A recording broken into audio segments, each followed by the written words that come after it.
Сәлем достар, менің каналыма қош келдіңіздер. Бүгін сіздермен өте оңай, тез жабылатын шиеден компоттың жабу әдісімен бөлісетін боламын. Менімен болыңыздар, сіздерге өте пайдалы болады деген ойдамын. Алдымен бір ыдысымызға су құйып, газға қойып қоятын боламыз. Мен шиемізді жуып тазалап алғанмын. Міне таза күйінде. Банкілерімізді де жуып бір күн алдын күнге қыздырып алғам. Ішіне енді осылай өзіміз қалағанша саламыз. Мен аса көп салған жоқпын. Маған осы жеткілікті.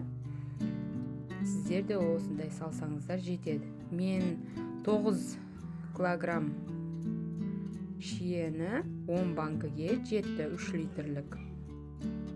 Сіздер де осылай жаусаңыздар өте керемет, дәмді болып шығады. Міне толықтай барлығына салып болдым. Міне көрсеңіздер болады. Осылай салып алған соң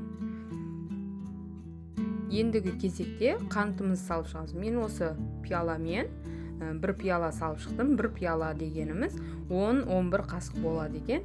Міне, егер қаласаңыздар бұдан да көп салуларыңызға болады. Маған осы жеткілікті.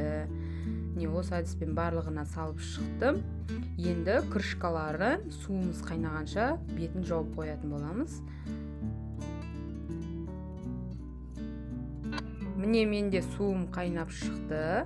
5 минуттай қайнады. Енді компоттарымыздың үстіне құйып шығатын боламыз. Бірден қатты құйып жермеңіздер, банкілеріңіз шытынап кетеді. Жаймен құю бастаймыз.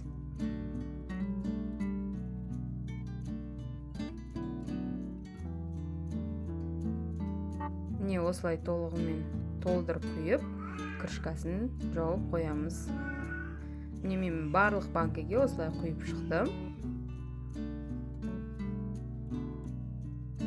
Суымызды құйып алған банкілерімізді енді крышкасын бұрап шығатын боламыз. Менде осылай бұрап барлығын жауып алдым. Өте оңай бұл компотты жау.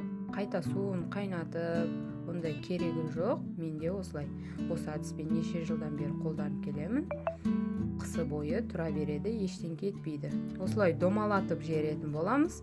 Қанты ерігенше кішкене. Аузы жабылған банкілерімізді бір күнге салқын жерге осылай жай ғана орап қоятын боламыз. Міне менде дайын болды компоттарымыз. Сіздерге ұнайды деген ойдамын. Менімен болғандарыңызға рахмет. Сау болыңыздар.